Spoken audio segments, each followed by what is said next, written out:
السلام علیکم ورحمۃ اللہ وبرکاتہ۔ الحمد للہ رب العالمین والعاقبۃ للمتقین والصلاة والسلام علی سید الانبیاء والمرسلین، اما بعد فاعوذ باللہ من الشیطان الرجیم، بسم اللہ الرحمن الرحیم۔ وما ارسلناک الا رحمۃ للعالمین، صدق اللہ مولانا العلی العظیم۔ باد توحید کے متوالوں، شمع رسالت کے پروانوں، غوث و خواجہ اور رضا کے چاہنے والوں، آئیے سب سے پہلے ہم اور آپ نہایت ہی ادب اور احترام کے ساتھ اپنے اور ساری کائنات کے مرکز عقیدت جناب محمد الرسول اللہ صلی اللہ تعالی علیہ وسلم کی بارگاہ بے کس پناہ میں جس طرح سے میں آپ کو پڑھاؤں، میرے ساتھ مل کر بآواز بلند ہدیہ غلامی درود و سلام کے انداز میں پیش کر لیں۔ پڑھیں الصلاۃ والسلام علیک یا رسول اللہ،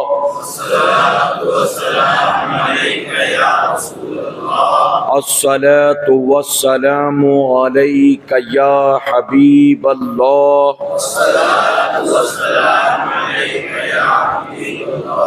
الصلاۃ والسلام علیک یا نبی اللہ،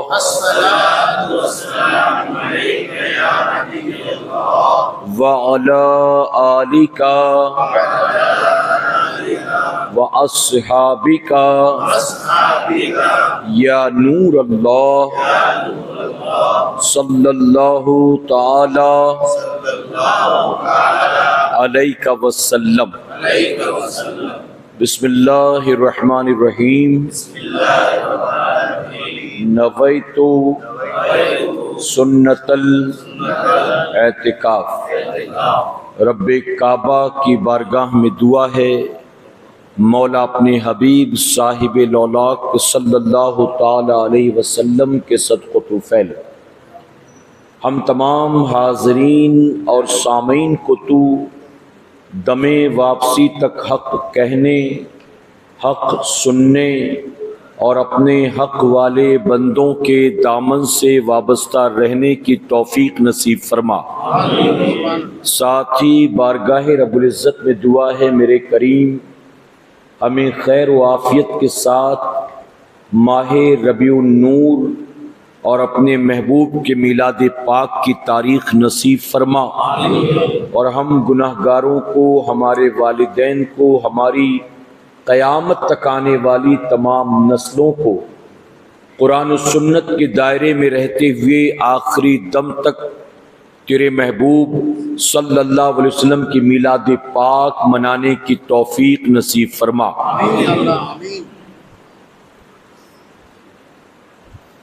وادی رضا کی کوہ ہمالا رضا کا ہے، وادی رضا کی کوہ ہمالا رضا کا ہے، جس سمت دیکھیے وہ علاقہ رضا کا ہے۔ اور اگلوں نے تو لکھا ہے بہت علم دین پر، اگلوں نے تو لکھا ہے بہت علم دین پر، جو کچھ ہے اس صدی میں وہ تنہا رضا کا ہے۔ اور کسی شاعر نے بہت خوب کہا، نبی کے عشق میں جو بھی اسیر دام ہوتا ہے، نبی کے عشق میں جو بھی اسیر دام ہوتا ہے، اسی کے نام کوثر کا چھلکتا جام ہوتا ہے۔ نبی کے عشق میں جو بھی اسیر دام ہوتا ہے، اسی کے نام کوثر کا چھلکتا جام ہوتا ہے، اور ہمیشہ آزما کر ہم نے دیکھا ہے مصیبت میں، ہمیشہ آزما کر ہم نے دیکھا ہے مصیبت میں، رضا کا نام لینے سے بہت آرام ہوتا ہے۔ اور ایک وفادار کو اور کیا چاہیے، ایک وفادار کو اور کیا چاہیے، عمر بھر دامن مصطفیٰ چاہیے۔ ایک وفادار کو اور کیا چاہیے، عمر بھر دامن مصطفیٰ چاہیے، اور اہل کفر و ضلالت کو تھانہ بھون، اہل سنت کو احمد رضا چاہیے۔ میرے پیارے آقا علیہ الصلوۃ والتسلیم کے پیارے دیوانوں، آج کی یہ محفل پاک دو عنوانات کے تحت منعقد کی گئی ہے، تحفظ ناموس رسالت اور ساتھ ہی ساتھ عرس اعلیٰ حضرت عظیم البرکت الشاہ امام احمد رضا خان فاضل بریلوی رضی اللہ تعالی عنہ۔ لیکن چونکہ وقت کافی ہو چکا ہے، اس لیے آج صرف ایک عنوان پر گفتگو ہوگی، اور پھر زندگی رہی تو انشاءاللہ ہم دوسرے عنوان پر تفصیلی گفتگو سماعت کریں گے۔ اب چونکہ عرس اعلیٰ حضرت کی تاریخ قریب ہے، تو آج کی محفل میں انشاءاللہ ہم اور آپ اعلیٰ حضرت عظیم البرکت کی بارگاہ میں خراج عقیدت پیش کریں گے، اور تحفظ ناموس رسالت کے تعلق سے انشاءاللہ زندگی رہی تو پھر کبھی کسی اور محفل میں آپ کے سامنے گفتگو ہوگی۔ اجازت ہے آپ کی؟ اجازت ہے؟ دیکھیں، اس کی وجہ یہ کہ دونوں عنوانات پر کم سے کم ایک ایک گھنٹے تو بات ہونی چاہیے۔ اب میں تحفظ ناموس رسالت پر 15-20 منٹ بولوں تو کیا بولوں گا اور کیا سمجھ سکیں گے آپ؟ اور اس کے بعد پھر تھوڑی دیر اعلیٰ حضرت پر بولوں تو یہ بھی ادھورا اور وہ بھی ادھورا رہ جائے گا۔ تو آج اعلیٰ حضرت کو سمجھ لیتے ہیں، اور پھر اس کے بعد اعلیٰ حضرت کے آقا کو سمجھیں گے انشاءاللہ۔ تو اجازت ہے آپ کی؟ میرے پیارے آقا علیہ الصلوۃ والتسلیم کے پیارے دیوانوں، اب دیکھیں، میں جن لوگوں نے مجھے سوشل میڈیا کے ذریعے پہلے سنا ہے وہ جانتے ہیں کہ میں جذباتی گفتگو نہیں کرتا ہوں، یعنی میری تقریر میں نعرہ لگانے کا چانس نہیں ہوتا ہے۔ میں کچھ سمجھانے کی اور کچھ سکھانے کی کوشش کرتا ہوں، اور یہ اتفاق ہے کہ آج آپ کے علاقے میں جو دونوں مرکزی ذمہ داران آئے ہیں وہ دونوں بھی سکھانے اور سمجھانے والے ہیں، یعنی جذباتی گفتگو نہیں۔ اور میں امید کرتا ہوں کہ آپ نے عالی جناب خالد رضوی صاحب قبلہ سے بہت کچھ سیکھا ہوگا۔ سیکھا نا آپ نے؟ آپ جانتے خالد رضوی صاحب کو لوگ حافظ بہار شریعت کہتے ہیں۔ وہ الحمدللہ مسئلے مسائل پر اتنی مہارت رکھتے ہیں کہ آپ بہار شریعت سے کوئی بھی مسئلہ پوچھ لیں وہ آپ کو بآسانی جواب دے دیں گے۔ تو آپ نے ان سے بہت ساری چیزیں سیکھی، اب تھوڑا بہت میں بھی آپ کو سکھانے کی کوشش کروں گا انشاءاللہ۔ اجازت ہے آپ کی؟ حضور اکرم صلی اللہ علیہ وسلم نے 1450 سال پہلے فرمایا تھا کہ بنی اسرائیل 72 فرقوں میں بٹ گئی تھی، میری امت 73 فرقوں میں بٹ جائے گی۔ یہ مشکات شریف کی حدیث مبارکہ ہے، میری امت 73 فرقوں میں بٹ جائے گی۔ اب اس سے مراد یہ نہیں ہے کہ صرف 73 فرقے ہوں گے، 73 الگ الگ سیکٹس ہوں گے، نہیں۔ اس سے مراد میرے آقا صلی اللہ علیہ وسلم یہ بتانا چاہ رہے ہیں کہ بنی اسرائیل جس حد تک گر گئی تھی، میری امت گراوٹ کے معاملے میں اس سے آگے نکل جائے گی، اس سے آگے۔ بلکہ حضور نے اسی حدیث مبارکہ میں آگے فرمایا کہ اگر بنی اسرائیل میں کسی شخص نے اپنی ماں کے ساتھ بدفعلی کی ہوگی تو میری امت میں بھی کوئی نہ کوئی ضرور ہوگا جو یہ کام کرے گا۔ اللہ اکبر۔ یعنی گویا حضور اکرم صلی اللہ علیہ وسلم یہ فرمانا چاہ رہے ہیں کہ ان برائیوں کے معاملے میں میری امت بنی اسرائیل سے آگے نکل جائے گی۔ اور پھر آگے اسی حدیث مبارکہ میں حضور اکرم صلی اللہ علیہ وسلم فرماتے ہیں ان 73 میں 72 کو جہنم میں داخل کر دیا جائے گا، اور صرف ایک جماعت ہوگی جس کو جنت میں داخل کیا جائے گا۔ اب آپ بتائیں دل پر ہاتھ رکھ کر کہ کوانٹٹی کے اعتبار سے 72 زیادہ ہیں کہ ایک زیادہ ہے؟ گنتی کے اعتبار سے زیادہ کیا ہے؟ 72۔ اگر نمبر دیکھے جائیں، بھیڑ بھاڑ دیکھی جائے، کوانٹٹی دیکھی جائے تو 72 زیادہ، لیکن زیادہ ہو کر بھی کامیاب نہیں ہو سکے۔ حضور فرماتے ہیں کہ زیادتی کامیابی کی ضمانت نہیں ہے۔ ایک اکیلا ہو کر جنتی اور 72 ہو کر بھی جہنمی۔ آج بہت سارے لوگ بھیڑ بھاڑ دکھاتے ہیں اور یہ بتانا چاہتے ہیں کہ جس کے ساتھ زیادہ لوگ ہوں سمجھو کہ وہ کامیاب ہے۔ آج دیکھیں ہمارے ملک میں جو رولنگ پارٹی ہے، دیکھ رہے ہیں کہ تعداد سب سے زیادہ انہی کے لوگوں کی ہے، چاہے وہ ایم پیز ہوں، چاہے وہ ایم ایل ایز ہوں، چاہے وہ کینڈیڈیٹس ہوں، چاہے جو بھی ہوں، ممبرس ہوں، چاہے مال و دولت والے ہوں، سب ان کے ساتھ ہیں۔ تو زیادتی تعداد یہ کامیابی کی ضمانت نہیں ہے۔ اگر آپ بھیڑ بھاڑ دیکھ کر متاثر ہوتے ہیں تو جنگ بدر کے بارے میں آپ کا کیا کہنا ہے؟ جو مشرکین تھے ان کی تعداد 1000 کے قریب تھی، اور جو حضور کے ساتھ آئے تھے وہ تقریباً 313 تھے۔ اسی طرح میدان احد میں آپ دیکھ لیں، کربلا کے میدان میں آپ دیکھ لیں، تو زیادہ ہونا یہ کامیابی کی ضمانت نہیں ہے، یہ زندگی بھر کے لیے آپ یاد رکھیں۔ حضور نے فرمایا 72 جہنمی ایک جنتی۔ یہ صحابہ کا بے پناہ کرم اور احسان ہے کہ صحابہ نے اسی وقت سوال کر کے قیامت تک آنے والے مسلمانوں کا مسئلہ حل فرما دیا ہے۔ صحابہ نے عرض کیا کہ آقا اس جنتی جماعت کی نشانی کیا ہوگی، کون سی خوبی ہوگی جس کی وجہ سے وہ جنت میں جائیں گے؟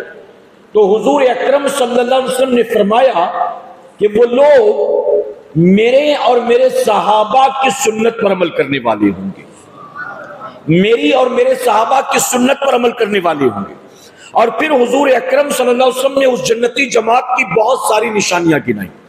1450 سال پہلے نبی نے یہ فرمایا تھا، تحقیق کرنے والے، ریسرچ کرنے والے، لکھنے والے اپنے اعتبار سے ہر کوئی کوشش کر کر کے یہی نتیجہ برآمد کیا اس نے کہ جو حضور نے جنتی جماعت کی جو نشانیاں بتائی تھی وہ ساری کی ساری نشانیاں اہل سنت والجماعت میں پائی جاتی ہیں۔ ساری نشانیاں اہل سنت والجماعت میں پائی جاتی ہیں، باقی کسی میں نہیں۔ میرے پیارے آقا کے پیروانوں، میں آپ کو ایک موٹی مثال دوں۔ دیکھیں شروع سے لے کر اب تک جتنے اولیاء اکرام پیدا ہوئے، آپ غور کریں تو پتہ چلے گا کہ سارے اولیاء اکرام اہل سنت والجماعت ہی میں پیدا ہوئے ہیں۔ کسی اور فرقے میں کوئی ولی پیدا ہوا تو بتائیے؟ چکڑالویوں میں، بوچالویوں میں، شیعوں میں، بوریوں میں، خوجاؤں میں، مرزائیوں میں، قادیانیوں میں، سو کالڈ اہل قرآن، اہل حدیثوں میں، تبلیغیوں میں، کیا بتائی کسی فرقے میں کوئی غوث پیدا ہوا ہے، کوئی خواجہ پیدا ہوا ہے، کوئی قطب پیدا ہوا ہے، کوئی مخدوم پیدا ہوا ہے، کوئی مجذوب پیدا ہوا ہے، کوئی درویش پیدا ہوا ہے، کوئی فقیر پیدا ہوا ہے، کوئی ابدال پیدا ہوا ہے؟ ارے جتنے اولیاء اکرام پیدا ہوئے وہ سب کے سب اہل سنت والجماعت ہی میں پیدا ہوئے۔ اب جانتے ہو سارے یہی پیدا کیوں ہوئے؟ اس کی وجہ کہ جو اللہ کا ولی ہوتا ہے وہ بے ایمانوں کے گھر میں پیدا نہیں ہوتا، وہ ایمان والوں کے گھر میں پیدا ہوتا ہے۔ تو پتہ چلا یہ حق لوگوں کی جماعت، یہ ایمان والوں کی جماعت، اور نبی نے جس کو جنتی قرار دیا یہ وہ جماعت ہے کہ الحمدللہ پورے ہندوستان میں جہاں جاتا ہوں، اب یہاں چونکہ نوجوان اتنے زیادہ نظر نہیں آ رہے، شاید آپ کے علاقے میں نوجوان کم ہوں گے، یا تو سو گئے ہوں گے یا تو باہر کمانے گئے ہوں گے، پتہ نہیں، اللہ بہتر جانے۔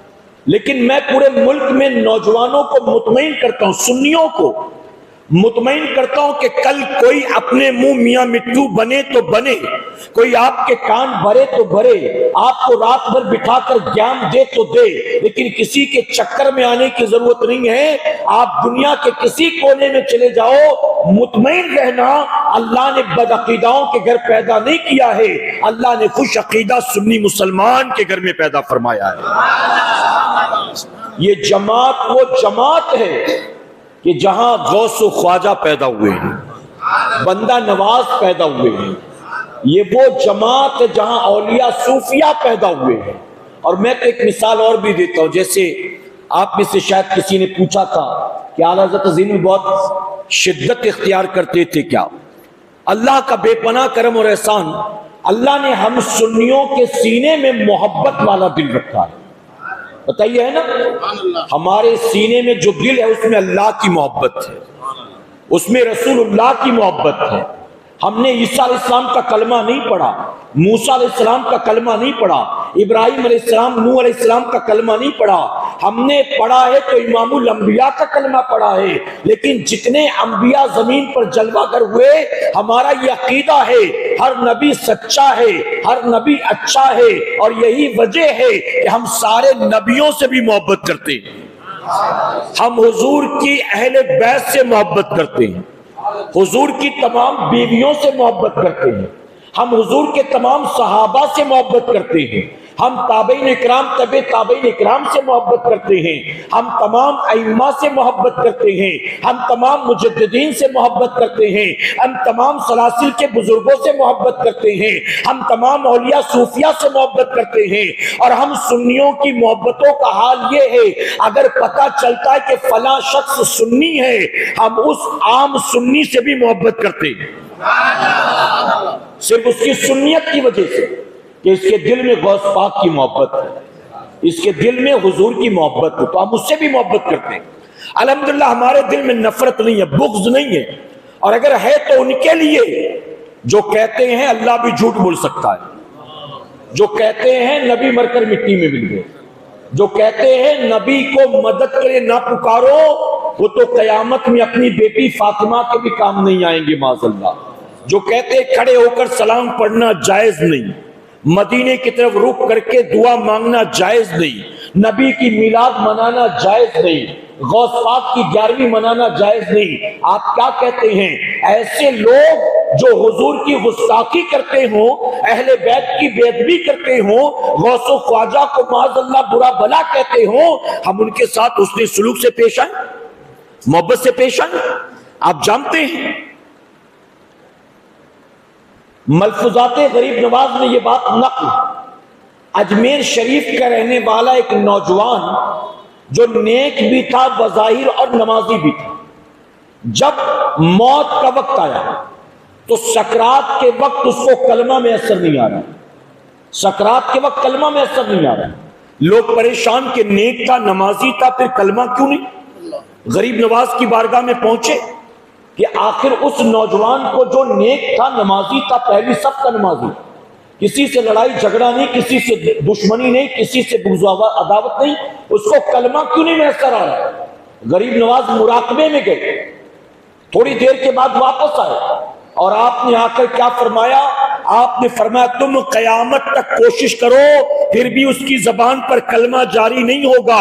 اس کی وجہ یہ تھی کہ وہ صدیق اکبر اور عمر فاروق اعظم کے دشمنوں کے ساتھ اٹھتا بیٹھتا تھا، یعنی اس کی دوستی ان سے تھی جو حضور کے عاشقوں سے دشمنی رکھتے تھے، تو ان کے ساتھ اٹھتا بیٹھتا تھا۔ وہ گستاخ نہیں تھا، وہ صحابہ سے بغض نہیں رکھتا تھا، لیکن بغض رکھنے والوں کے ساتھ یارانہ کرتا تھا، چائے پیتا تھا، دوستیاں کرتا تھا۔ اب اس کو بھی کلمہ میسر نہیں آئے گا۔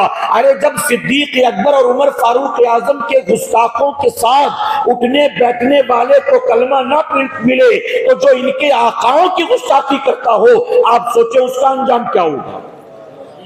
اور پھر ہم کہیں نہیں، سب کو ایک ساتھ لے کر چلو، سب کے ساتھ اچھے سے پیش آؤ، اس کا معاملہ اس کے ساتھ، میرا معاملہ میرے ساتھ۔ میرے پیارے آقا کے پیروانوں، یہ جو ہمارے معاشرے میں کچھ ایسے لوگ پیدا ہو گئے نا، یہ بھی صحیح، وہ بھی صحیح، وہ بھی صحیح، اسے بھی ایک فرقہ کہا جاتا ہے، اور اس فرقے کا نام ہمارے علماء نے صلح کلی رکھا ہے، جو کہتے ہیں نا یہ بھی صحیح وہ بھی صحیح۔ اچھا، نبی نے سب کو صحیح فرمایا؟ نبی نے سب کو صحیح کہا؟ بتاؤ، آپ جواب دیں۔ میں نے ابھی وضاحت کی، حضور نے فرمایا 72 جہنمی، ایک جنتی، تو نبی نے تو ایسوں کو جہنمی کہا، اور تم کہہ رہے نہیں نہیں وہ بھی ٹھیک ہے، تم بھی ٹھیک ہو، ہم بھی ٹھیک ہے، وہ بھی ٹھیک ہے۔ تو نبی نے تو خود ہی بتا دیا، صحیح کو صحیح کہنا، غلط کو غلط کہنا تمہارے نبی کی سنت مبارکہ ہے، اور امام احمد رضا نے یہی کیا ہے۔ امام احمد رضا نے، یاد رکھیں، اللہ کے گھر میں موجود ہوں اور میری ذمہ داری جو کچھ کہوں ذمہ داری میری بنتی ہے کہ میں اس کو پروف کر کے بتاؤں، اگر کوئی اعتراض کرے تو۔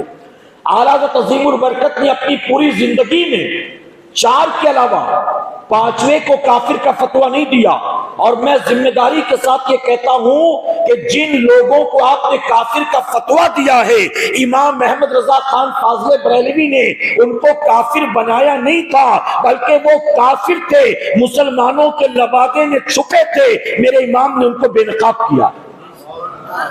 آپ نے کافر بنایا نہیں، آپ نے ان کو بے نقاب کیا کہ ان کو پہچانو یہ مسلمان نہیں ہے۔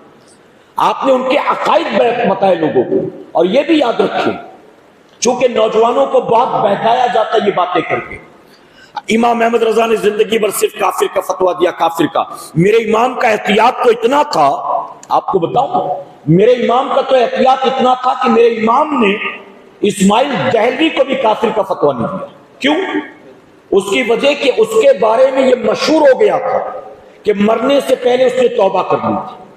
اس کے بارے میں چونکہ یہ مشہور ہو گیا تھا کہ مرنے سے پہلے اس نے توبہ کر لی، حالانکہ آپ اس کی کتاب تقویت الایمان اٹھا کر دیکھیں تو جو عبارتیں اس میں موجود ہیں، ایک سے کفریہ عبارتیں اس کے اندر موجود ہے، باقاعدہ اس نے لکھا ہے، اوپنلی کفر لکھا ہے۔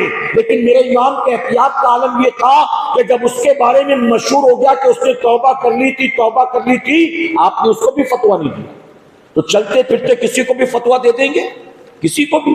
میرے پیارے آقا علیہ الصلوۃ والتسلیم کے پیارے دیوانوں، تو اللہ کا بے پناہ کرم اور احسان، اللہ نے خوش عقیدہ سنی مسلمان بنا کر پیدا فرمایا ہے۔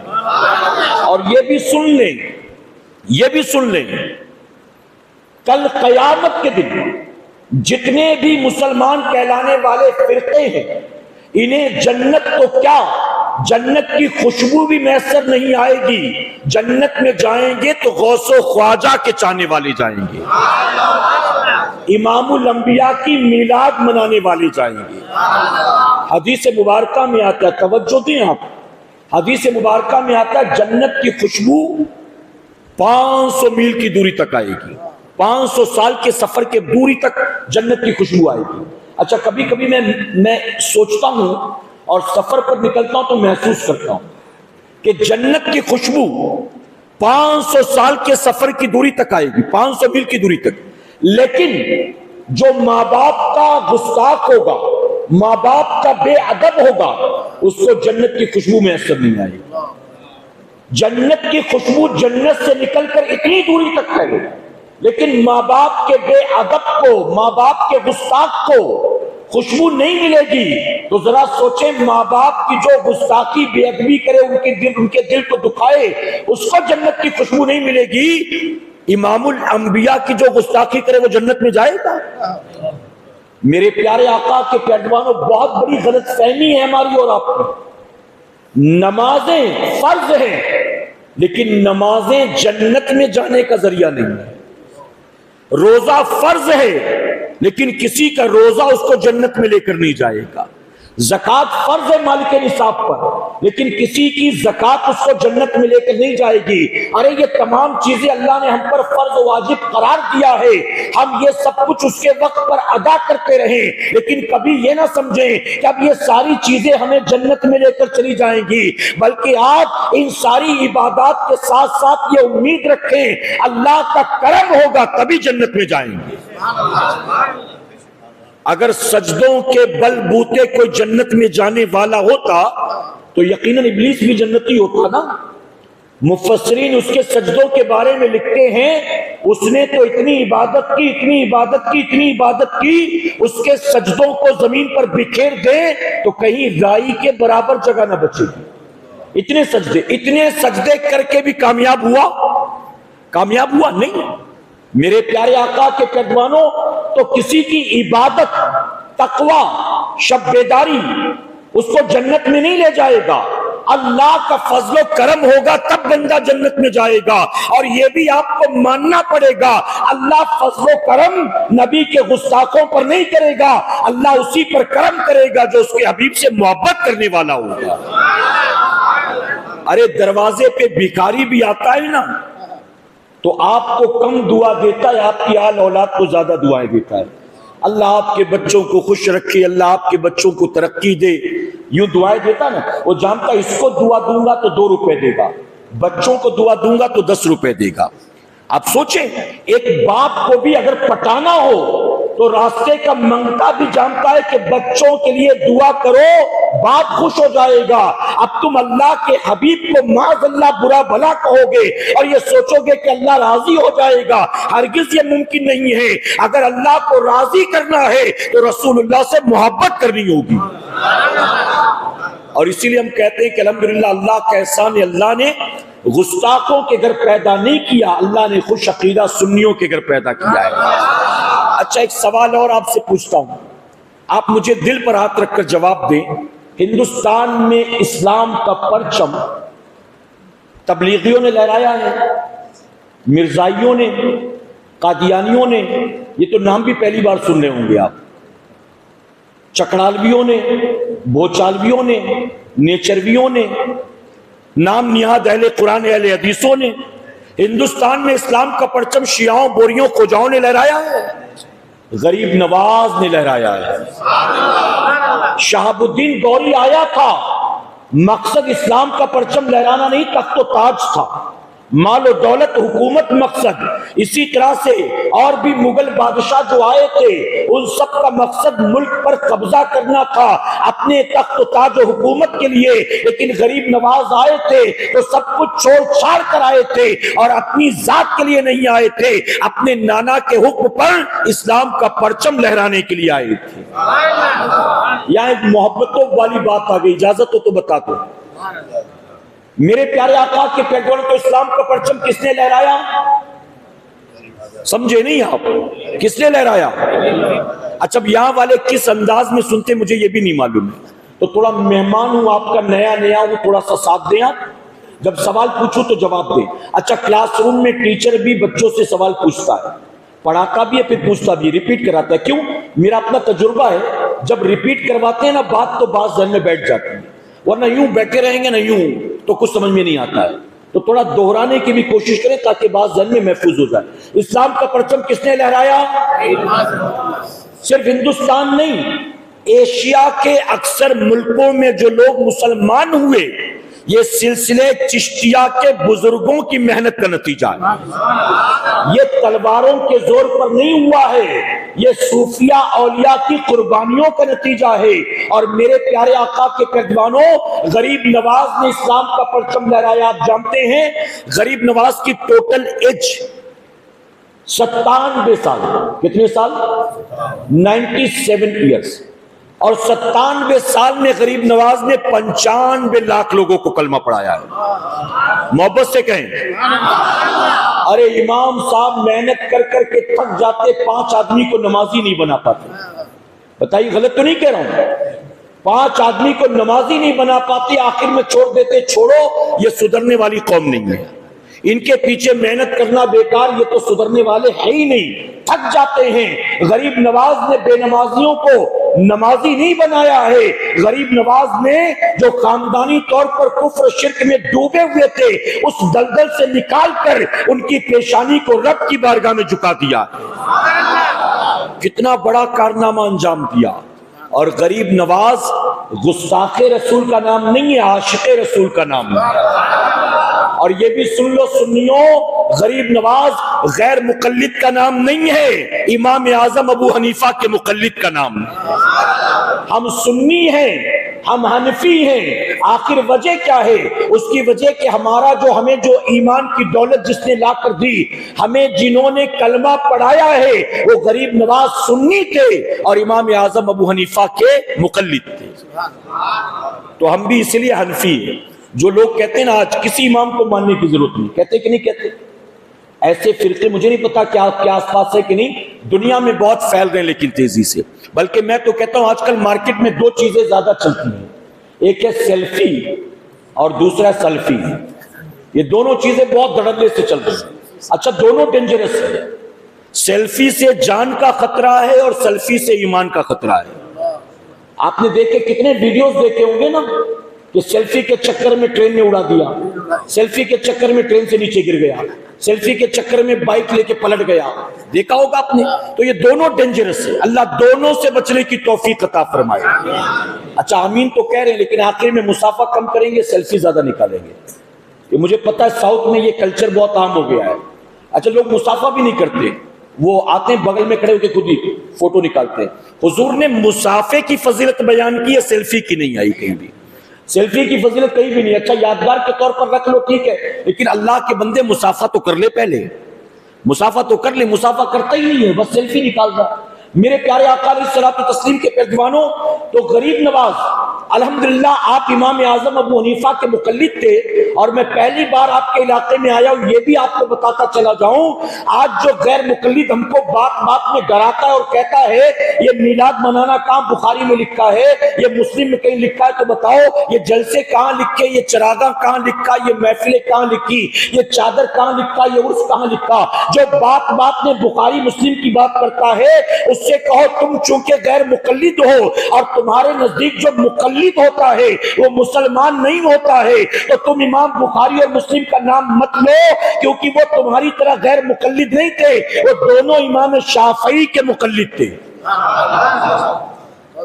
بات سمجھ میں آ رہی نا آپ کے؟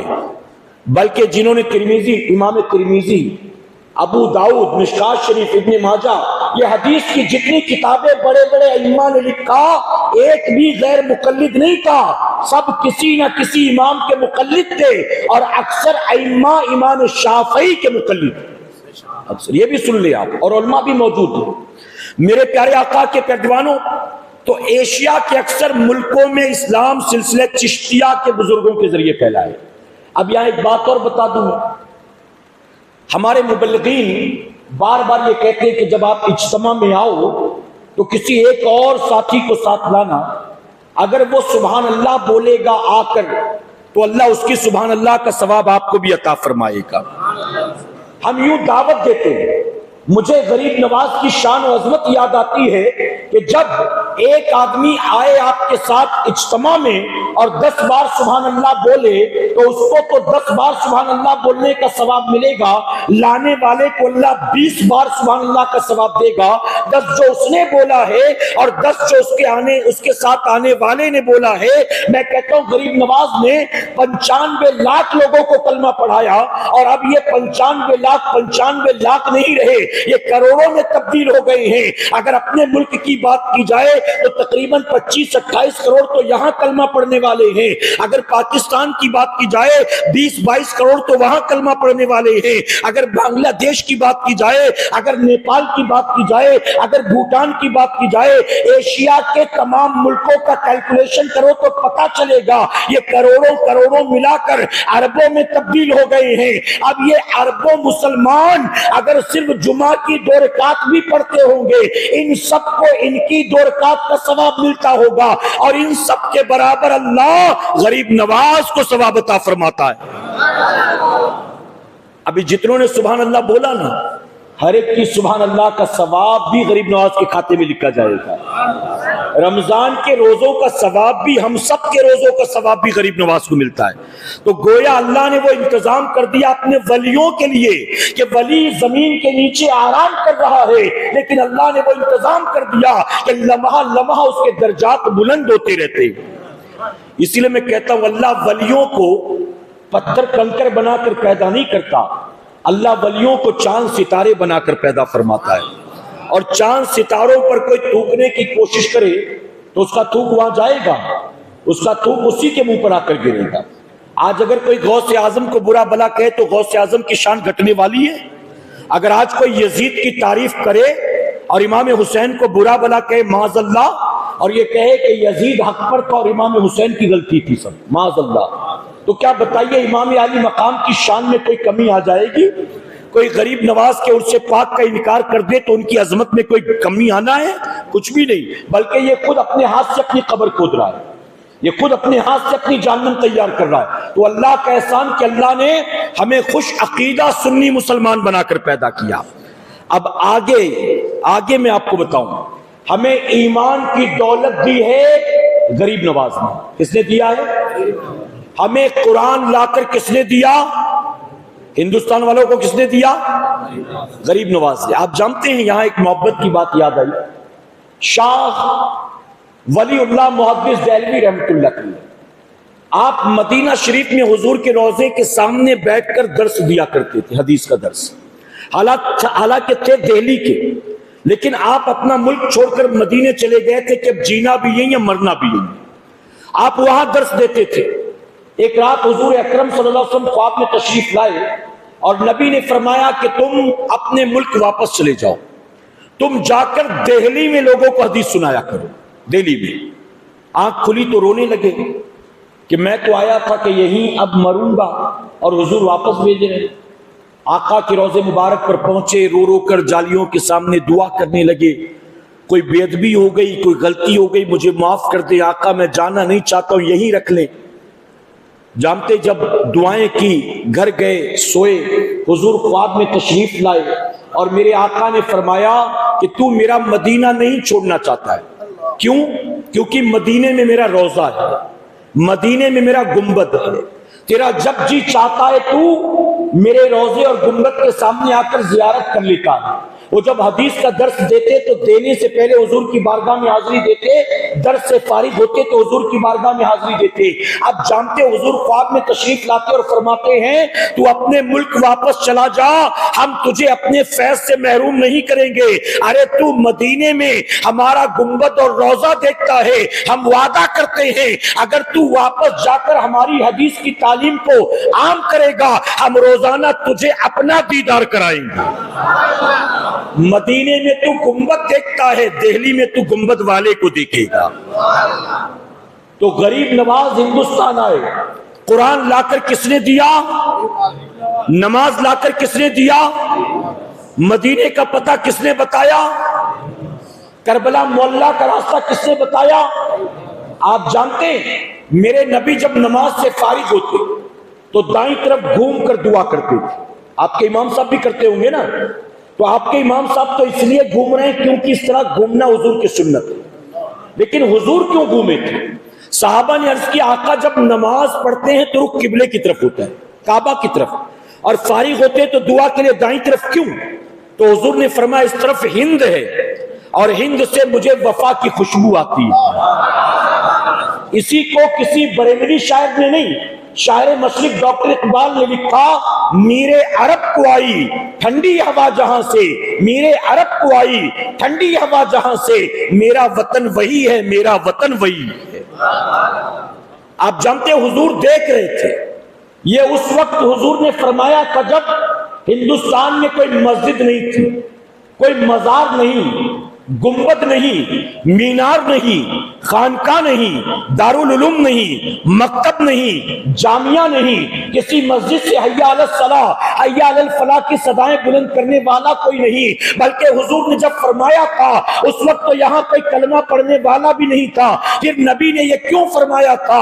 اس راستے پر ہند ہے، ہند سے مجھے وفا کی خوشبو آتی ہے۔ تو علماء فرماتے ہیں نبی کی نگاہیں غیبدہ دیکھ رہی تھی، آج اس زمین پر میرا اپنا کوئی نہیں ہے، میرا ایک بیٹا جائے گا اور قیامت تک کے لیے وہاں کروڑوں میرا کلمہ پڑھنے والے پیدا ہو جائیں گے۔ مکے میں پیدا ہوا، مدینے میں نے سکونت اختیار کی، لیکن مکے مدینے والے میری میلاد کا انکار کر دیں گے۔ ہند میں کروڑوں ہوں گے جو قیامت تک میری میلاد مناتے رہیں گے۔ مکے مدینے والے مکے مدینے والے کھڑے ہو کر سلام پڑھنے پر فتوے دیں گے، ان میں کروڑوں ہوں گے جو قیامت تک کھڑے ہو کر مجھ پر صلاۃ و سلام بھیجا کریں گے۔ نبی کی نگاہیں غیبدہ دیکھ رہی تھی، آج وہاں تو صرف بت کدے ہی بت کدے ہیں، پتھر کنکر درختوں پہاڑوں کے پجاری ہیں، لیکن ایک میرا بیٹا جائے گا معین الدین کی شکل میں، اور پھر قیامت تک کروڑوں وہاں پیدا ہوں گے، وہ میرے غلام بھی ہوں گے اور وہ میرے عاشق بھی ہوں گے۔ اور اللہ کا احسان ہے، اللہ نے محبوب کے عاشقوں کی جماعت میں پیدا فرمایا ہے۔ ابھی میلاد کا مہینہ آئے گا نا، سوشل میڈیا پر فتوی بازی شروع ہو جائے گی، کہاں لکھا ہے، کہاں سے ثابت ہے؟ اچھا کبھی کبھی میں کہتا ہوں نا، آدمی اپنا برتھ ڈے مناتا ہے، اس پر کوئی سوال پوچھتا ہے؟ کہیں پر کوئی آیا ہو میسج تو بتاؤ کہ اپنا برتھ ڈے منانا کہاں سے ثابت ہے؟ جو تم بچوں کا منا رہے ہو ہر 2-2 3-3 مہینے میں، یہ کہاں لکھا ہوا ہے؟ جو بیوی کا منارے کہاں لکھا ہے؟ جب مجھ سے کوئی پوچھتا نا حضور کی میلاد منانا کہاں لکھا ہے، میں نے کہا جہاں سب کا برتھ ڈے منانا لکھا ہے نا وہیں پہ لکھا ہوا ہے، وہیں پر۔ کہتا ہے وہ تو کہیں نہیں لکھا، تو میں نے کہا پھر اس سے منع کر، وہ کہیں نہیں لکھا تو پہلے اس سے منع کر۔ ہم کہتے ہیں ہم سنیوں کا حال کیا جانتے ہو؟ ارے ہر کسی کے، یہودی ہو، عیسائی ہو، مشرک ہو، ہر کسی کے مقدر میں اس کا اپنا، اپنے بیوی بچوں کا، دوست احباب کا برتھ ڈے منانا لکھا ہے، اور ہمارے نصیب میں اللہ نے حبیب کا میلاد منانا لکھا ہے۔ ہم کسی کا منائیں نہ منائیں، اللہ کے محبوب کا ضرور مناتے ہیں۔ تو ہمیں ایمان کی دولت دی غریب نواز نے، ہمیں قرآن لا کر دیا غریب نواز نے، ہمیں سجدوں کا شعور دیا غریب نواز نے، ہمیں مدینے کا راستہ بتایا غریب نواز نے، ہمیں کربلا معلیٰ کا پتہ بتایا غریب نواز نے۔ اب چند جملے اور سنتے چلے، ہمیں ایمان کی دولت دی ہے غریب نواز نے، لیکن فتنوں کے دور میں ہمارے ایمان کو بچایا ہے بریلی کے تاجدار نے۔ قرآن لا کر دیا ہے خواجہ غریب نواز نے، قرآن کی حفاظت کی ہے بریلی کے تاجدار نے۔ ہمیں سجدوں کا شعور دیا ہے خواجہ غریب نواز نے، ہمارے سجدوں کی حفاظت کی ہے بریلی کے تاجدار نے۔ ہمیں مدینے کا راستہ بتایا ہے غریب نواز نے، اور مدینے والے کی محبت کا جام پلایا ہے بریلی کے تاجدار نے۔ ہمیں کربلا معلیٰ کا پتہ بتایا ہے غریب نواز نے، اور کربلا والے کا عاشق بنایا ہے بریلی کے تاجدار نے۔ اس لیے ہم کہتے ہیں گستاخ اور بدعقیدہ ہمارے امام کو چاہے کتنی گالیاں دے، لیکن جب تک روئے زمین پر ایک سنی باقی رہے گا اپنے امام کی بارگاہ میں یوں خراج عقیدت پیش کرتا رہے گا۔ ڈال دی قلب میں عظمت مصطفیٰ، ڈال دی قلب میں عظمت مصطفیٰ، سیدی اعلیٰ حضرت پہ لاکھوں سلام۔ اب آئیے اعلیٰ حضرت کے کچھ کرامات بتاؤں آپ کو، اجازت ہے؟ اچھا، کسی ولی کا ذکر ہو اور کرامت نہ بیان کی جائے تو سنیوں کو مزہ بھی نہیں آتا ہے۔ ہوا میں اڑتے تھے، پانی پہ چلتے تھے، اچھا تب مانتے کہ بڑے ولی تھے، بڑے ولی تھے۔ میں کبھی کوئی اس لیے کہتا ہوں، برا مت مانیے گا، خواجہ غریب نواز جب مدینے سے چلے اجمیر کے لیے، اڑ کے آئے تھے کہ چل کے؟ جی اڑ کے آئے تھے کہ چل کے؟ مخدوم کی چوچا سمنان کے بادشاہ تھے، 10 سال تک حکومت کی، پھر ٹھوکر مار کے نکلے وہاں سے، تو چل کے آئے تھے کہ اڑ کے؟ جی اچھا، جب غریب نواز کے مقابلے میں جوگی جے پال آیا تھا تو آنے کے بعد چلا نہیں، اڑنے لگا، بتائیے نا، چلا تھا کہ اڑا تھا؟ اڑا تھا نا۔ تو میں کہتا ہوں اچھا ہوا، اللہ کا احسان ہے کہ ہم آج پیدا ہوئے، اگر اس وقت پیدا ہوئے ہوتے نا تو ہم میں سے بہت سارے تو غریب نواز کو چھوڑ کے جوگی جے پال کا دامن پکڑ لیتے، کہتے لگتا ہے یہ زیادہ پہنچے ہے، غریب نواز تو چل کے آئے، یہ تو ہوا میں اڑ رہا ہے۔ ہمارے بامبے کے لینگویج میں کہتے ہیں ہوا میں اڑ رہا ہے، چل رہا ہے، بول رہا ہے۔ تو کتنے ایسے تھے جو غریب نواز کو چھوڑ کے جوگی جے پال کا دامن پکڑ لیتے، لیکن غریب نواز نے کیا کیا؟ آپ نے اپنی کھڑاؤں کو حکم دیا، دشمن کے مقابلے میں آپ ہوا میں پرواز نہیں کرتے، اپنی جوتیوں کو حکم دیتے ہیں۔ اللہ کا دشمن ہوا میں اور تو زمین پر اتنا سننا تھا کہ آپ کی جوتیاں اڑنے لگ گئی۔ اب لگ رہا تھک گئے آپ لوگ۔ ارے کرامت سن کے بھی سبحان اللہ نہیں بولو گے تو کب بولو گے؟ آپ نے فرمایا اللہ کا دشمن ہوا میں اور تو زمین پر، اللہ کے ولی کی جوتیاں ہوا میں اڑنے لگ گئی۔ گویا آپ نے قیامت تک آنے والے مسلمانوں کو بتا دیا اللہ کا دشمن مجاہدات کی بنیاد یا علم کی بنیاد یا ایکسرسائز کی بنیاد جس کمال پر پہنچتا ہے، اللہ وہ کمال اپنے ولی کی جوتیوں کو عطا کرتا ہے۔ جوتی ہوا میں اڑی اور جوگی جے پال کے اوپر نکل گئی، وہ جہاں تک پہنچا تھا نا اس کے اوپر، اور پھر اوپر سے نیچے آئی، اس کے سر پہ پڑنے لگا۔ اب ولی کے جوتے سر پر پڑے، ولی کی جوتیاں سر پر پڑے اور عقل ٹھکانے نہ آئے، یہ ہو ہی نہیں سکتا ہے۔ ولی کی جوتیاں سر پر پڑی تو عقل ٹھکانے آ گئی۔ اڑا تھا تو پرتھوی راج چوہان کا ایجنٹ تھا، نیچے اترا تو غریب نواز کا غلام بن گیا ہے۔ جوتیاں پڑی، عقل ٹھکانے آ گئی، حق کو قبول کر لیا۔ اور یہ بھی سنو سنیوں، جب نیچے اتر کر آیا قدموں کو پکڑا تو غریب نواز نے مرید نہیں بنایا ہے، مسلمان بنایا ہے، مسلمان بنایا ہے۔ یہاں ایک بات سمجھنے کے لیے ضروری ہے، ولی اپنی کرامت ذات منوانے کے لیے نہیں دکھاتا، بات منوانے کے لیے دکھاتا ہے۔ نبی معجزہ ذات منوانے کے لیے نہیں دکھاتا، اپنی بات منوانے کے لیے دکھاتا ہے۔ حضور نے جب دشمنوں نے تقاضا کیا تب چاند کے ٹکڑے کر کے دکھائے ہیں۔ اب پتا چلا جو ابو جہل کی ڈیمانڈ پر چاند کے ٹکڑے کر سکتے ہیں وہ تو صدیق اکبر کے پوچھنے پر بھی کر سکتے ہیں نا۔ عمر فاروق اعظم کہتے ہیں میں نے مس کر دیا، اس ٹائم میں نہیں تھا، مجھے بھی ایک بار دکھاؤ نا۔ ہم لوگ وہاں موجود نہیں تھے جب ابو جہل نے یہ پوچھا تھا، ہم کو بھی ایک بار دکھا دو نا، ایسا ہوا؟ تو اب حضور صاحب اختیار ہیں، لیکن ہر کنکری کو کلمہ نہیں پڑھا رہے، ہر درخت کو نہیں چلا رہے، روزانہ سورج کو ڈبا ابا نہیں رہے، بلکہ جب بات کو منوانی ہوئی تو حضور نے دکھایا۔ تو اللہ کا ولی بھی چلتے پھرتے کرامتیں نہیں دکھاتا، جب بات آتی ہے اسلام کی حقانیت کی تب کرامت دکھاتا ہے۔ تو معلوم یہ ہوا اگر کسی ولی سے کرامت ظاہر نہ ہو تو بھی اس کی ولایت میں کوئی شک نہیں۔ حضرت رابعہ بصری ملاقات کرنے آئی خواجہ حسن بصری سے۔ اچھا میری باتیں سمجھ میں آ رہی نا؟ تھکے تو نہیں آپ؟ بس 5 منٹ کا اور ٹائم دیں، اجازت ہے؟ آپ آئی خواجہ حسن بصری سے ملی تو خواجہ حسن بصری نے کہا رابعہ میری عبادت کا ٹائم ہو گیا، ہم تجھ سے بعد میں گفتگو کریں گے، پہلے نماز پڑھ لینے دے۔ آپ نے کہا ٹھیک ہے پڑھ لو۔ اب رابعہ نے حضرت حسن بصری نے کیا کیا؟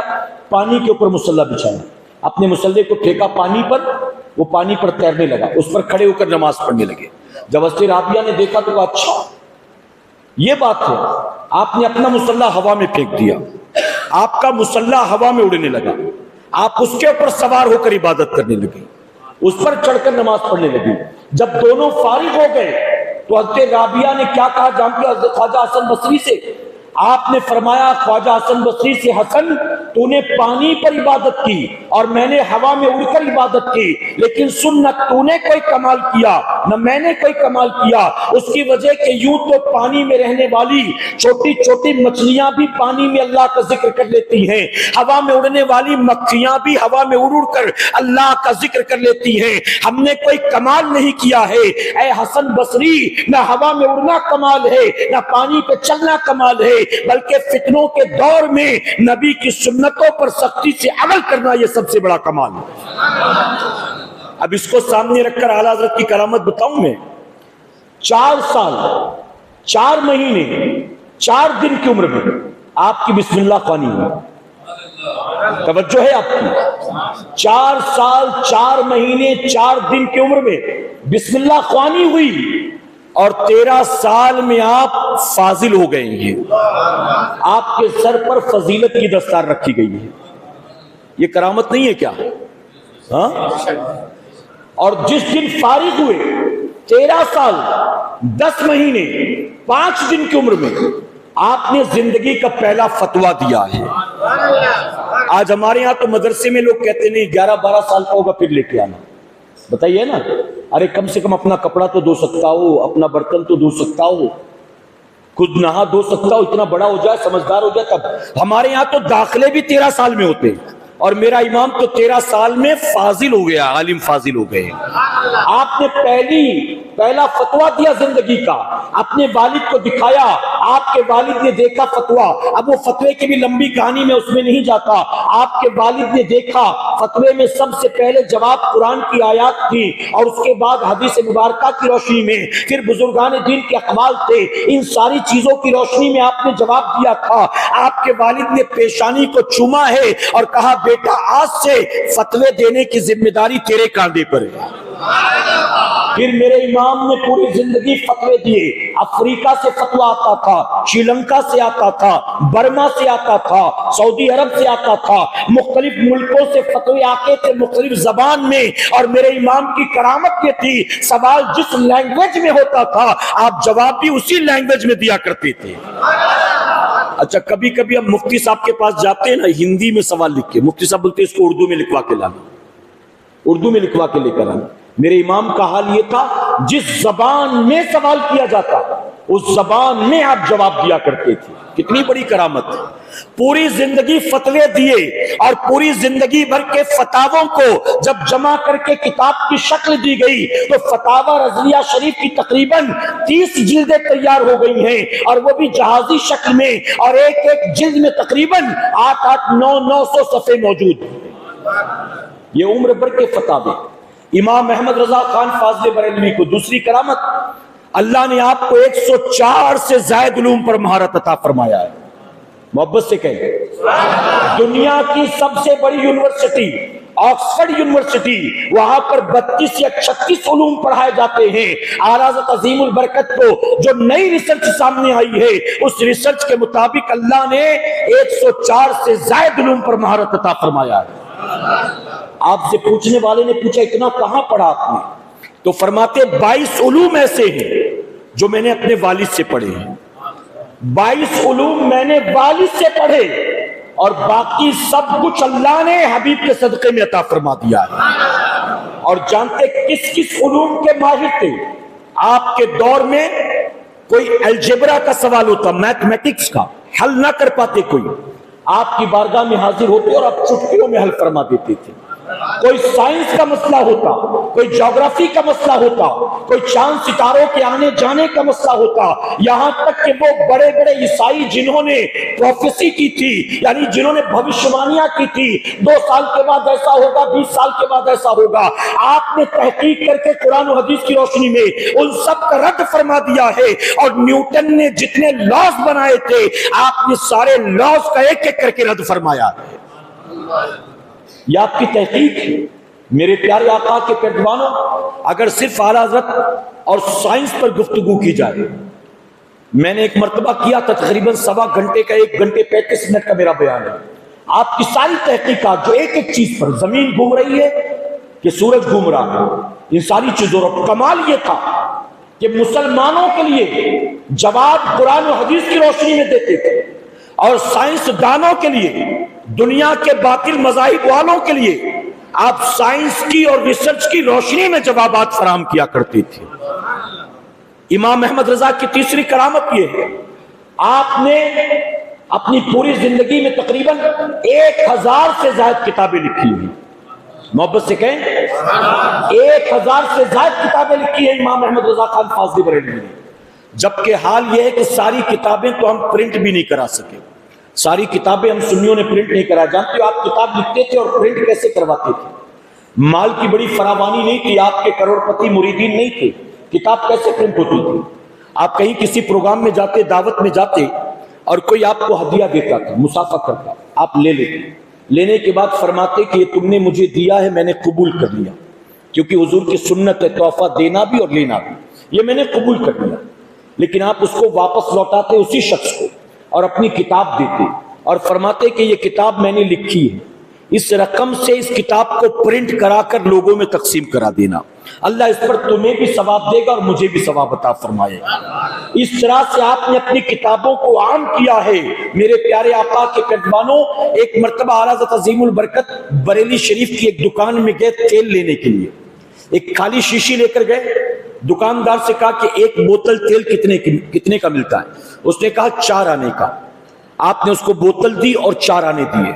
اس بندے نے بوتل تیل بھر کر دی اور 2 آنے آپ کو لوٹائے. تو آپ نے فرمایا کہ تیل تو 4 آنے کا ہے نا, یہ 2 آنے کیوں لوٹا رہے؟ تو اس نے کہا مولوی صاحب 4 آنے کا تو سب کے لیے ہے, آپ عالم ہیں اس لیے آپ کو 2 آنے میں دیا, یہ 2 آنا آپ رکھ لیجئے.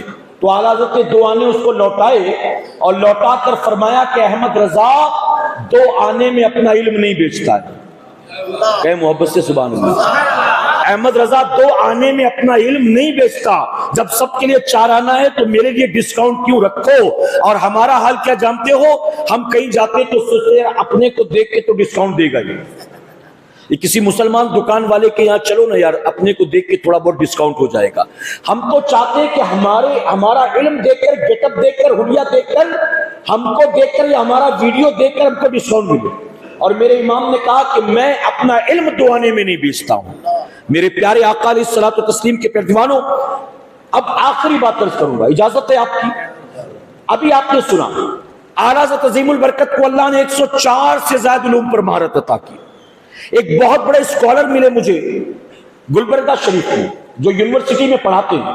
انہوں نے مجھ سے کہا کہ حضرت دنیا میں بہت ساری شخصیات ایسی گزری جن پر پی ایچ ڈی کی گئی.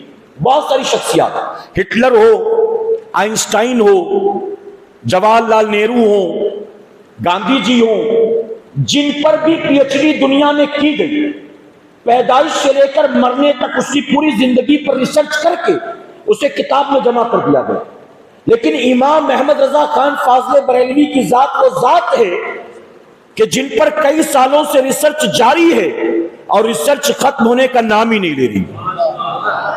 ہم ایک زندگی کے ایک گوشے پر ریسرچ کرتے ہیں, ابھی وہ مکمل بھی نہیں ہوتا ہے کہ کئی اور گوشے ہمارے سامنے نمایاں ہو جاتے ہیں اور پھر اس پر ریسرچ شروع ہو جاتی. مجھے تو تعجب ہوا, اب چونکہ میں ناطقہ نہیں ہوں تو میں نے دیکھا نہیں کبھی. وہ صاحب کہنے لگے کہ آپ ہدایت بخشش اٹھا کر دیکھیں. اعلیٰ حضرت نے اس ہدایت بخشش میں ایک نعت شریف لکھی ہے, جس نعت شریف میں حضور کی حمد و ثنا میں آپ نے جو الفاظ جمع کیے ہیں, اس نعت میں جتنے الفاظ آپ نے لکھے ہیں ان ایک ایک ورڈز میں ہونٹ ایک دوسرے سے ملتا ہے. پوری نعت میں جتنے الفاظ ہیں سب میں ہونٹ ایک دوسرے سے ملتا ہے. کہتے ہم دیکھ کر حیران تھے, ابھی چند صفحے پلٹے اگلی نعت ہمیں مل گئی, ہم نے اس کو دیکھا تو اور حیران رہ گئے. اس پوری نعت میں امام احمد رضا خان فاضل بریلوی نے حضور کی تعریف میں جو جملے جمع کیے تھے, الفاظ جمع کیے تھے, پوری نعت شروع سے آخر تک مکمل ہو جاتی ہے اور ہونٹ آپس میں ملتا ہی نہیں ہے. میں نے کہا اعلیٰ حضرت نے جب یہ نعت لکھی تھی تو کیا ذہن میں یہ بات رکھ کر لکھا تھا؟ وہ کہتے ہیں کہ اب ہم اس پر ریسرچ کر رہے ہیں, اب ہم اس پر ریسرچ کر رہے ہیں. یہ کمال ہے میرے امام کا. آج المیہ کیا ہے جانتے ہو؟ اعلیٰ حضرت عظیم البرکت کو اللہ نے 104 سے زائد علوم پر مہارت دی. لیکن اگر پوچھا جائے نا تو ہم سنیوں کو بھی اپنے امام کے بارے میں کوئی زیادہ معلومات نہیں ہے. کیوں نہیں ہے جانتے ہو؟ میں عوام کو دوش نہیں دیتا, میں کہتا ہوں یہ محراب و منبر والوں کا قصور ہے. میں بامبے شہر میں رہتا ہوں, پورے ہندوستان سے بڑے بڑے علماء آتے ہیں, عرص اعلیٰ حضرت کے موقع پر بھی آتے, 11ویں 12ویں میں بھی آتے. اعلیٰ حضرت کا تذکرہ جب بھی ہمارے منبر سے ہوتا ہے نا, ہم دو ہی باتیں کرتے ہیں, یا تو ان کی نعتیں پڑھی جاتی ہیں نذرانے وصولنے کے لیے, یا تو کہا جاتا ہے اعلیٰ حضرت سے کہا یہ کافر ہے, یہ کافر ہے, یہ کافر ہے, تم اس کے ساتھ کھاؤ گے تو تم بھی کافر ہو جاؤ گے, اس کی میت میں جاؤ گے تو تمہارا نکاح ٹوٹ جائے گا, اس کی عیادت پر جاؤ گے تو اسلام سے خارج ہو جاؤ گے. جب گھما پھرا کر یہی باتیں لوگوں کے سامنے بیان کی جاتی ہے تو ہمارا سنی جوان بھی سمجھتا ہے امام احمد رضا نے زندگی بھر لگتا ہے لوگوں کو کافر ہی بنایا ہے. غلط تو نہیں کہہ رہا ہوں میں. 104 علوم پر مہارت ہو اور گھما پھرا کر دو ہی بات کی جائے, علاوہ اس کے نکل کر اور باتیں کیوں نہیں ہوتی ہیں؟ آپ کی علمی صلاحیت, آپ کی شخصیت, آپ کی خدمات, آپ کی قربانیاں, آپ کا عشق رسول, آپ کے کتابوں کے ترجمے, کنز الایمان کا ترجمہ, کنز الایمان آپ نے جو لکھا, فتاوے جو آپ نے لکھے, نعتیں جو آپ نے لکھی, اے سرکار مدینہ کے ترجمانوں, میں ذمہ داری کے ساتھ کہتا ہوں اگر امام احمد رضا خان فاضل بریلوی کی ذات کو صحیح طور پر پریزنٹ کیا جائے, اپنے ہی نہیں جو دشمنی رکھتے ہیں وہ بھی امام احمد رضا سے محبت کرنا شروع کر دیں گے انشاءاللہ. لیکن صحیح پریزنٹیشن تو ہو, صحیح پریزنٹیشن نہیں ہو رہا, صحیح طور پر لوگوں کو بتایا نہیں جا رہا کہ امام احمد رضا ہے کون. ایک مثال دوں آخر میں, اجازت آپ کی. اعلیٰ حضرت عظیم البرکت سے پہلے جتنے فقہا گزرے, جتنے علماء گزرے, ان سب نے ریسرچ کر کے 79 چیزیں بیان کی تھی, 79 تھنگس جن سے تیمم جائز ہے. یہ ہے, یہ ہے, یہ ہے, یہ ہے, اس سے تیمم جائز ہے. اعلیٰ حضرت نے قلم اٹھایا, لکھنا شروع کیا. آپ نے 79 کو 80 نہیں کیا, آپ نے 79 کو 90 اور 100 نہیں کیا.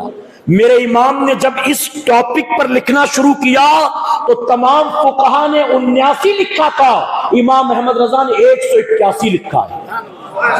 اور جس عنوان پر میرے امام نے قلم اٹھایا ہے اس کا حق ادا کر دیا ہے کہ امام نے اس ٹاپک پر پھر لکھنے کے لیے کوئی گنجائش باقی نہیں رکھی ہے.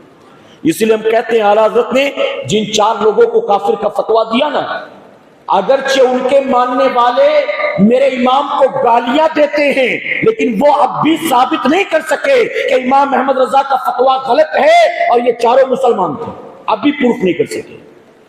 اب اس فتوے کو کیسے دیا، کن کو دیا، کیوں دیا، یہ بیان کروں گا تو تھوڑا اور وقت چاہیے ہوگا۔ بہرحال وقت ہو گیا، اب محفل کو یہیں برخاست کرتے ہیں، پھر کبھی انشاءاللہ میری گزارش ہے آپ تمام سے، الحمدللہ ہمارے صدر صاحب اور جو لوگ ان کے ساتھ جڑے ہیں، پوری ٹیم دین و سنت کی خدمت کے لیے دن رات محنت کر رہے ہیں، آپ تمام سے درخواست ہے آپ کچھ اور نہ کر سکیں تو کم سے کم ان کا ساتھ دیں اور ان کی حوصلہ افزائی کرتے رہیں کہ انشاءاللہ آپ کے قریب میں مسجد سے باہر نکلیں گے بائیں طرف ایک مدرسہ چل رہا ہے جو کہ اس علاقے کا بڑا قدیم مدرسہ ہے الحمدللہ۔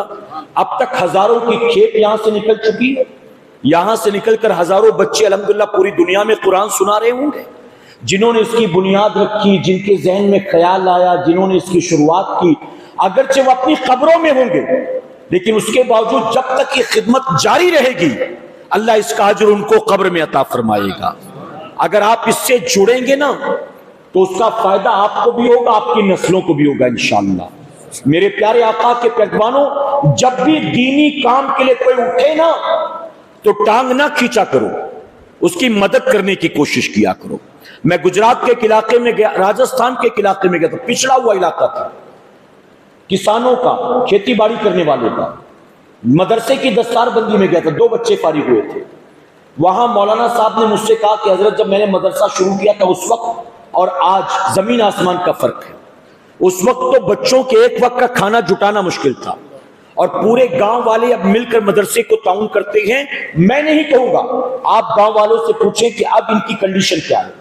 تو میں نے لوگوں سے پوچھا جب تک مدرسے سے دور تھے تب حال کیا تھا، مدرسے سے جڑ گئے ہو تو حال کیا ہے؟ تو کہتے ہیں زمین اتنی ہی تھی، کھیتی باڑی وہی کرتے تھے جو اب کرتے ہیں، حال وہی تھا پہلے جو تھا، لیکن معاملہ یہ تھا اتنا سب کر کے صرف کماتے کھاتے تھے، بچتا کچھ نہیں تھا۔ اب جو کچھ بھی فصل اگاتے ہیں اللہ رسول کے نام پر مدرسے میں بھی جا کر دیتے ہیں۔ پہلے ہم خود کھاتے تھے، بچتا نہیں تھا، اب مدرسے میں دینے پر اللہ نے خوب برکت عطا فرمایا ہے۔ زمین اتنی ہی ہے، فصل اتنی ہی ہے، لیکن اب کھاتے بھی ہیں، مدرسے میں دیتے بھی ہیں، بازار میں بیچتے بھی ہیں۔ مال اتنا ہی ہے، پہلے بچتا نہیں تھا، اب رب نے دین کے کام کی وجہ سے برکت عطا فرمایا ہے۔ تو آپ بھی جڑیں کہ انشاءاللہ اب جو یہاں ماہانہ اجتماع ہوتا ہے، ظاہر ہے کہ حیدرآباد سے اپ ڈاؤن میں بھی تو پیسہ خرچ ہوتا ہوگا نا۔ ابھی ہم آئے ہیں تو آنے جانے کا گاڑی کا کرایہ بھاڑا وغیرہ لگتا ہی لگتا ہے۔ اچھا ہم نہ مانگتے، ہم نہیں مانگتے، لیکن جس کا روز کا یہی کام ہے بھلا وہ کہاں سے لے کر آئے گا اتنا بتائیے؟ اگر اللہ تعالیٰ نے ہم کو اتنا دیا ہوتا تو ہم کبھی نہ مانگتے، ہم خود اپنی جیب سے جاتے۔